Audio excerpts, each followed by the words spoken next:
Hello అండి, welcome to another mini vlog. ఇక్కడ Sumukha divine హాలిడేస్లో అయితే రూమ్ బుక్ చేసుకున్నామండి. కొంచెం సేపు ఉండాలి కదా నైట్ వరకు, అందుకని రూమ్ బుక్ చేసుకుని రూమ్కి వచ్చేసి ఫుడ్ అయితే ఆర్డర్ చేసుకున్నాము PS4 నుంచి. ఆబ్వియస్లీ 40 మినిట్స్ పైనే పడుతుంది PS4 నుంచి ఫుడ్ రావాలంటే. బట్ మీరు కనుక తిరుపతిలో కానీ స్టే ఉండే, లేకపోతే ఏదైనా పని మీద తిరుపతి వెళ్ళినప్పుడు PS4లో లంచ్ చేయండి. ప్రాపర్ వెజ్ ఫుడ్ అనమాట, చాలా టేస్ట్గా ఉంటుంది. సో మీలో చాలా మందికి తెలిసే ఉంటుంది, ఎవరికైనా తెలియకపోతే మాత్రం ట్రై చేయండి. ఫుడ్ చాలా అంటే చాలా టేస్టీగా ఉంటుందన్నమాట.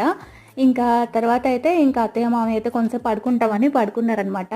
సో ఫైనల్గా ఏమనుకున్నామంటే, వాళ్ళకి ఏమంటే బెర్తలు ఒకే దగ్గర రాలేదు సెకండ్ ఏసీ అయినప్పటికీ. సో ఇంకా వాళ్ళు బాధపడుతుంటే నేను అన్నాను, క్యాబ్లో వెళ్ళిపోండి, క్యాబ్ చేసేస్తామని అన్నాను. సో వాళ్ళకైతే సవారీలో ఏలూరుకి డైరెక్ట్గా క్యాబ్ బుక్ చేసేసాము. ఇంకా టికెట్స్ క్యాన్సిల్ చేసేసాము. ఇంకా మేమైతే ఎలాగో మాకు 5:40 కాబట్టి ట్రైన్, ఇంకా తొందరగానే వెకేట్ చేసి వెళ్ళిపోయాము. వాళ్ళు ఉంటే నైట్ వరకు ఉండేవాళ్ళు. సో ఇంకా ట్రైన్ అయితే ఎక్కేసాము. వీడియో నచ్చితే like, share, subscribe. Thank you.